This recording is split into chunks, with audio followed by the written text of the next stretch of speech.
হবে পরিবর্তন। চাকরির খোঁজে বাংলার ছেলে দেবে না বিদেশে পারি, মায়ের তুলে ফিরবে খোকা, ফিরবে নিজের বাড়ি। নিজের রাজ্যে থাকবে চাকরি উপার্জনের পথ, বাংলাতে করবে তরুণ নিজের ভবিষ্যৎ। নির্ভয়ে নারী হাঁটবে, পথে ভয়হীন রাত কাটবে, বাংলায় নারীরা সমাজে যাবে মাথা উঁচু করে। দিন কি বরাত হাসি মুখে মেয়ে ফিরবে নিজের ঘরে, বেকারত্বের জ্বালা দূর হবে তরুণের পথক্রান্তি। শিক্ষা শিল্প চাকরির সাথে ফিরবে রাজ্যে শান্তি।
বিধানসভায় পরিবর্তন রথযাত্রাকে জানাই স্বাগতম স্বাগতম স্বাগতম। পুরসুরা বিধানসভায় পরিবর্তন রথযাত্রাকে জানাই স্বাগতম স্বাগতম স্বাগতম। পুরসুরা বিধানসভায় পরিবর্তন রথযাত্রাকে জানাই স্বাগতম স্বাগতম স্বাগতম। পুরসুরা বিধানসভায় পরিবর্তন রথযাত্রাকে জানাই স্বাগতম স্বাগতম স্বাগতম। বন্দে মাতরম বন্দে মাতরম। भारत माता की भारत माता की। पुरसुरा विधानसभाয় পরিবর্তন রথযাত্রাকে জানাই স্বাগতম স্বাগতম স্বাগতম। পুরসুরা বিধানসভায় পরিবর্তন রথযাত্রাকে জানাই স্বাগতম স্বাগতম স্বাগতম। भारत माता की भारत माता की।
পুরসুরা বিধানসভার সম্মানীয় বিধায়ক আমাদের দিদি দেবশ্রীদিকে বরণ করে নেবেন।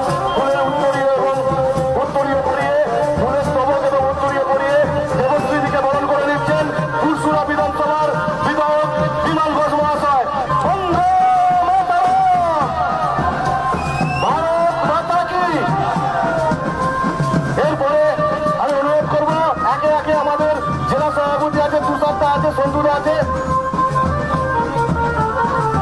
দেবী এবং মনমন্ত্রী আপনারা আসুন, একের এক করে সকলকে বরণ করে নিন।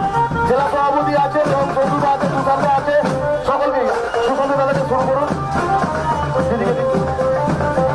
ভারত মাতা কি ভারত মাতা কি।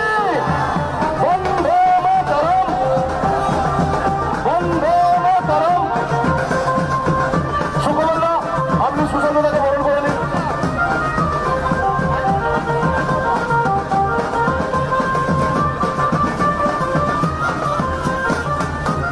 সাংগঠনিক জেলা সভাপতি সম্মানীয় সুশান্ত কুমার বেড়াকে বরণ করে নিচ্ছেন পুরসুরা বিধানসভার কো-কনভেনর সুকুমার জানা মহাশয়। পুরসুরা বিধানসভার সম্মানীয় বিভাগকে বরণ করে নিচ্ছেন পুরসুরা বিধানসভার কনভেনর পার্থ কুমার ঘোষ মহাশয়।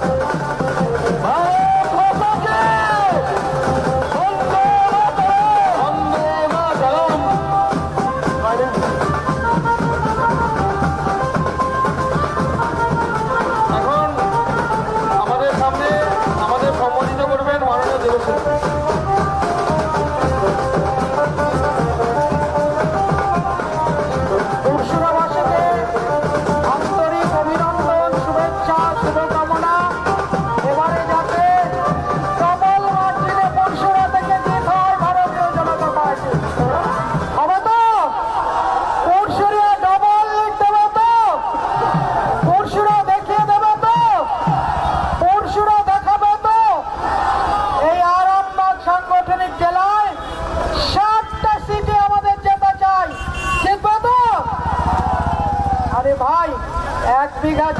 40,000 টাকায় আলু চাষ করেছি, সেটা কি আমাদের 400 টাকা কুইন্টালে বিক্রি করার জন্য?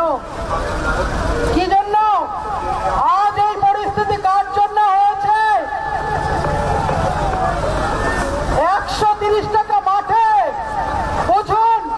কৃষকদের নিয়ে কালকেও মঞ্চে থেকে বলেছে, ওরা আছে রথে, আমরা আছে কৃষকের সাথে। আসুন দিদি, আসুন একবার পরশুরায় আসুন, তারকেশ্বরে আসুন, আরামবাগে আসুন। কৃষকরা বলছে সুইসাইড করার মতন পরিস্থিতি। 130 টাকা মাঠ থেকে ভর্তা বিক্রি হচ্ছে, আর আপনি ওখানে বসে নাটক করছেন, কৃষকের পেটে লাথি মেরে দিয়ে নাটক করছেন। দিদি, নাটক বন্ধ করুন। পশ্চিমবঙ্গের কৃষক তৈরি হয়েছে আপনার নাটকের জবাব দিতে। আর আপনি যাকে নিয়ে চোট বাঁধার কথা আর যাকে নিয়ে যে শব্দগুলো বলছেন, আমি মঞ্চ থেকে বলতে চাই ওটা ভুল করছেন। এর মধ্যে লাখে লাখে মুসলমান কৃষকও আছে, তাদেরও পেটে আপনি লাথি মারছেন, ওখানে গিয়ে ধর্মের সুরসুরি দিচ্ছেন। দিদিমণি, এই পরিস্থিতি দেখে যান, যুব সমাজের মন্তব্য শুনে যান, যুবকদের কথা শুনে যান। ভারতীয় জনতা পার্টি আমরা পরিবর্তন যাত্রা নিয়ে এখানে এসেছি আপনাদেরকে বলতে যে সরকারটা পাল্টে দিন। গতবার এই রকম মমতা বন্দ্যোপাধ্যায়ের এই হিটলারি সরকারের কারণে বাইরের রাজ্যগুলো আমাদের থেকে আলু নিচ্ছে না, পশ্চিমবঙ্গ থেকে আলু কেনা বন্ধ করে নিয়েছে, অন্য রাজ্য থেকে উড়িষ্যা আলু কিনছে, তাই আলু চাষির এই দুর্দশা। আপনার দুর্বুদ্ধির ফলে কৃষকরা মরতে বসেছে। দিদিমণি, যুবক সমাজদের 1,500 টাকা দিয়ে আপনি ভিখারি বানাতে পারেন না। কর্মসংস্থান দেননি 15 বছরে, দেওয়ার কথা ছিল। আমরা বলেছি, আমাদের গৃহমন্ত্রী বলেছে বন্ধ কর্মসংস্থান খুলে দেয়া হবে, বন্ধ যে সমস্ত এমপ্লয়মেন্ট এক্সচেঞ্জগুলোর মাধ্যমে যে সমস্ত প্রতিষ্ঠানগুলোতে এতদিন নিয়োগ হতো সেগুলোতে নিয়োগ হবে, যেগুলো এই রাজ্য সরকার দেউলিয়া নামে বন্ধ করেছে। পশ্চিমবঙ্গে সমস্ত যারা বেকার ছেলেরা আছেন, দুটো জেনারেশন নষ্ট করেছেন, সেই জেনারেশনকে 5 বছর চাকরির পরীক্ষার সুযোগের জন্য বাড়িয়ে দেওয়া হবে, যাতে আপনারা আবার আপনাদের সুযোগকে ফিরে পান। পশ্চিমবাংলায় সরকারি কর্মচারীদের দিয়ে কেন্দ্র সরকারের রেটে দেওয়া হবে 60 দিনের মধ্যে, অর্থাৎ আজকের যা বেতন আগামী 60 দিনের মধ্যে সরকার প্রতিষ্ঠা 60 দিনের মধ্যে আপনাদের বেতন 2 গুণ হবে। এটা ভারতীয় জনতা পার্টির নয়, ভারত সরকারের স্বরাষ্ট্রমন্ত্রীর কথা, স্বরাষ্ট্রমন্ত্রীর প্রতিশ্রুতি। যদি পাল্টাতে চান, যদি পশ্চিমবঙ্গের ভবিষ্যৎ বদলাতে চান, তাহলে মোদিজির আহ্বান, পাল্টানো দরকার, চাই বিজেপি সরকার, পাল্টানো দরকার, চাই বিজেপির সরকার। আর বাঁচতে চাই, বাঁচতে চাই, বাঁচতে চাই। দিদিমণিকে বলুন আপনি ওই মঞ্চেতে ধর্নায় বসে থাকুন। ভাইপো যদি উঠতে বলছে, আসলে কাজ পাচ্ছে না তো। জ্ঞানেশ কুমারকে কালো পতাকা দেখিয়েও কোনো কাজ হয়নি, যেটা হওয়ার সেটাই হবে। খেলা শেষ হবে, খেলা শেষ হবে, খেলা শেষ হবে। অনেক খেলা খেলেছো, অনেক তুমি নেচেছো, অনেক তুমি কাঁদিয়েছো, এবার তোমায় যেতেই হবে। সকলকে ধন্যবাদ। বন্দে মাতরম, ভারত মাতা কি জয়। এখন আমি আমাদের সামনে কিছু মাতৃশক্তি আমাদের মহিলা ভারতীয় জনতা পার্টিতে যোগদান করবেন, তাদের হাতে আমাদের মাননীয় রাজ্য নেতৃত্ব যারা আছেন তারা পতাকা তুলে দেবেন। তার আগে বলবো বাইক যাদের আছে বাইক নিয়ে সামনে চলে যাওয়ার জন্য, আর সামনে যে দাঁড়ানোর জন্য বলছি, যারা বাইক আছে বাইক নিয়ে সামনে চলে যাও। এদিকে আসুন দিদি, এখানে দিদি দিদি দিদি দিদি এদিকে হাতে ধরি। ভারত মাতা কি জয়, ভারত মাতা কি জয়, বন্দে মাতরম, বন্দে মাতরম, বন্দে মাতরম, ভারত মাতা কি জয়। ধন্যবাদ। এখন আমাদের পরিবর্তন যাত্রা আগিয়ে যাবে। সবাইকে বলবো আপনারা যারা বাইক আছে সামনে চলে আসুন, বাকি ভিড়টা একটু সাইড করে দিন। শোনেন না কানে সত্যি আমি দাঁড়াও তো চলে যাচ্ছে চালাতে বলছি না কিছু চাপাকে মারতে হচ্ছে বেশি করে মানা যায় না না বুঝে বলো কিরকম বুঝবি ওইটা মারলি আওয়াজ হবে। হ্যাঁ আওয়াজ হবে তুমি শুনছো না কেন? 4 নম্বর মন্ডলে যে সকল কার্যকর্তা এসে আপনারা আপনাদের বাসে উঠে পড়ুন। 4 নম্বর মন্ডলে যে সকল কার্যকর্তারা এসেছেন আপনারা আপনাদের বাসে উঠে পড়ুন। আর 3 নম্বর মন্ডলের দিল্লি থেকে যে বাসটা এসছে আপনারা গিয়ে বাসে উঠে পড়ুন।